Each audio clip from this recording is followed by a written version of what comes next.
So, all right.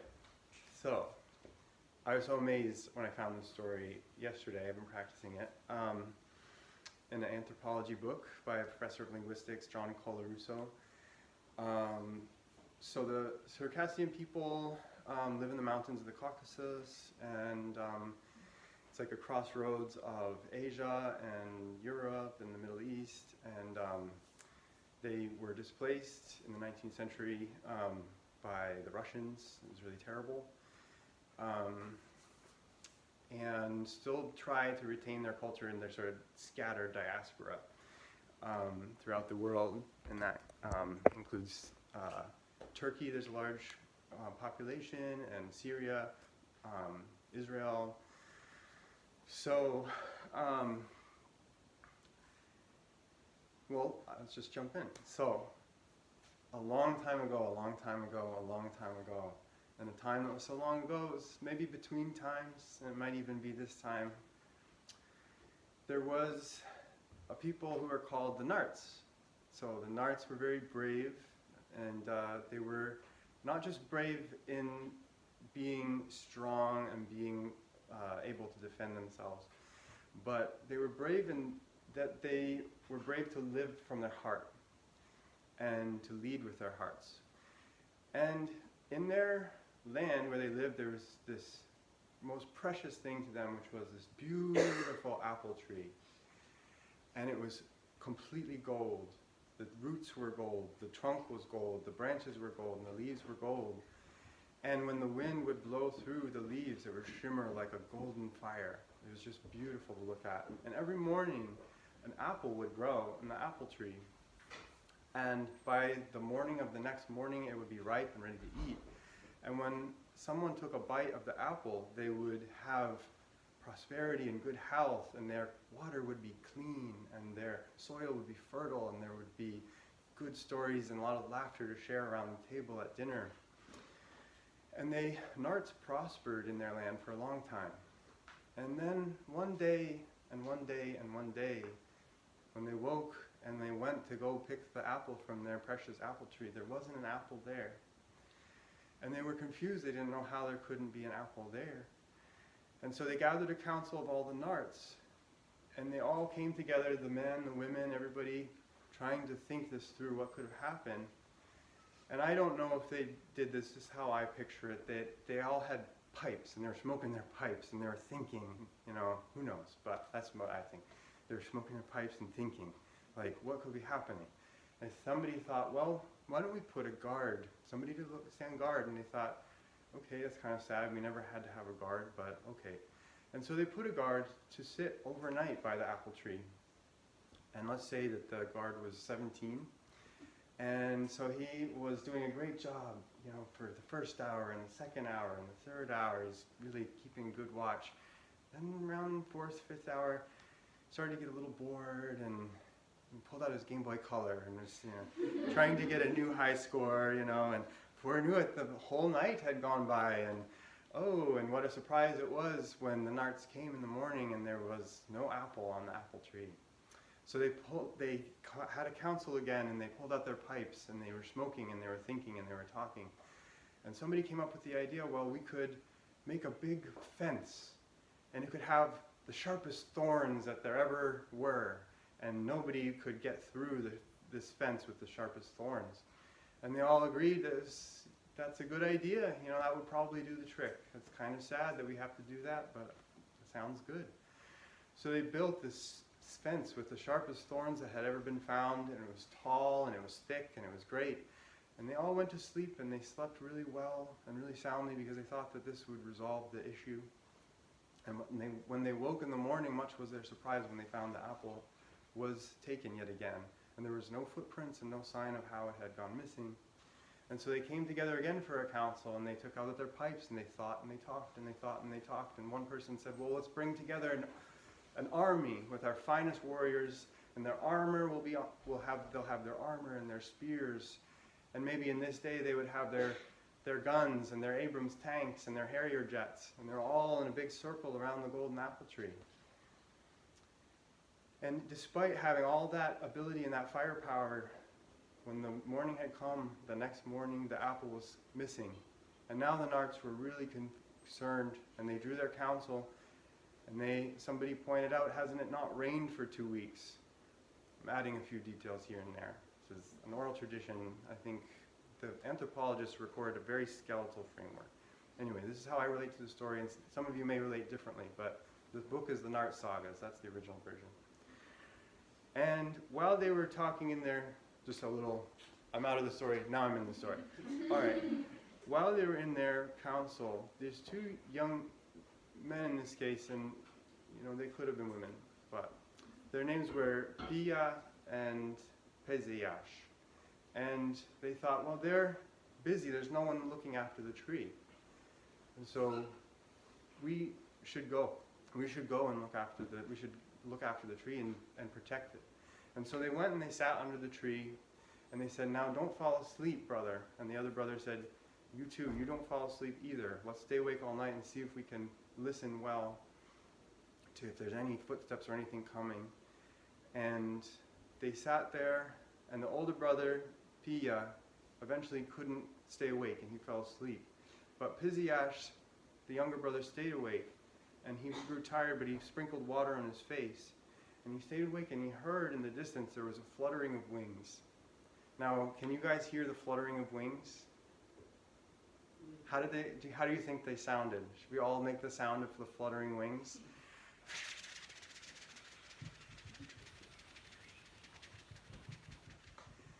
And sure enough, coming from afar, there were 3 doves that came and landed in the tree, and they began to peck at the apple.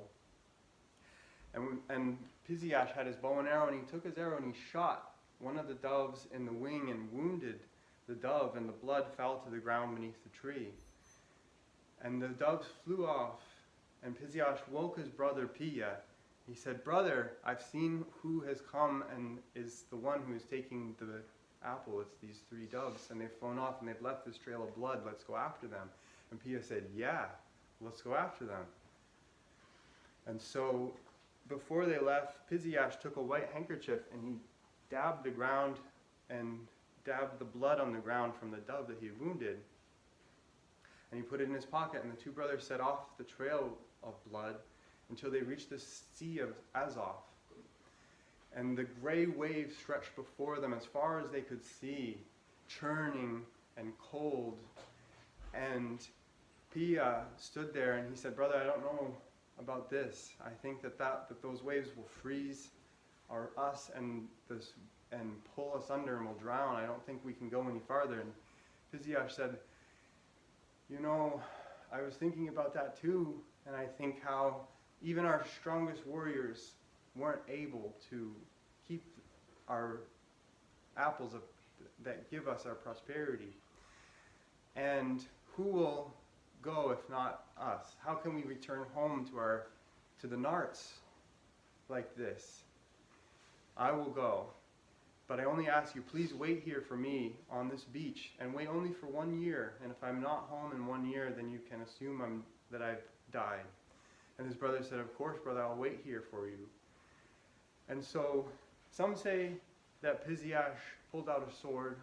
I think he pulled out a wand.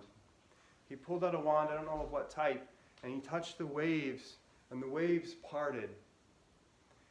And he said goodbye to his brother, and he descended into the Caucasus of the sea. And he crawled over the seaweed and the mud and the rocks. And as he went deeper down the continental shelf, the walls of water were shimmering and undulating, great tympanic rhythms on either side. And as he climbed down to the abyssal plain, he saw an eye of a sperm whale that was descending down the profile of the water wall, watching him. And he reached the abyssal plain, and he saw the strip of the sunset up above with the yellow and the orange cirrus clouds. And he set off through the muck of the deep ocean, and he sunk to his knees and he sunk to his thighs, but he pulled himself across the sea floor. And in the distance, he saw a bright speck He didn't know what it was, but he went towards it. And the story is, well, in the Russian fairy tales, they say a story is short in the telling and long in the doing, but he made it finally to where he could see that the speck in the distance was a house that was brilliant white and sparkling, made of coral. And he went to the house, and there was a door that was a circular ellipse, and he climbed into the house, and it was a comfortable space inside, and it was a kitchen, and there was a table, and there were chairs, and there were windows, and behind him 7 young men came into the house, and they all looked exactly the same, and they all moved exactly in the same way at the same time. And 2 young women came into the house, and they were carrying a pitcher of water and a bowl. And they said, "You've come a long way. You must be hungry, you must be tired. Would you like to sit? Would you like some tea?" And he said, "Yes, thank you, I'm really hungry. Thank you so much." And he sat, and they brought a table with 3 legs, and he washed his hands with the water and the pitcher and the bowl of water, and he sat at the table.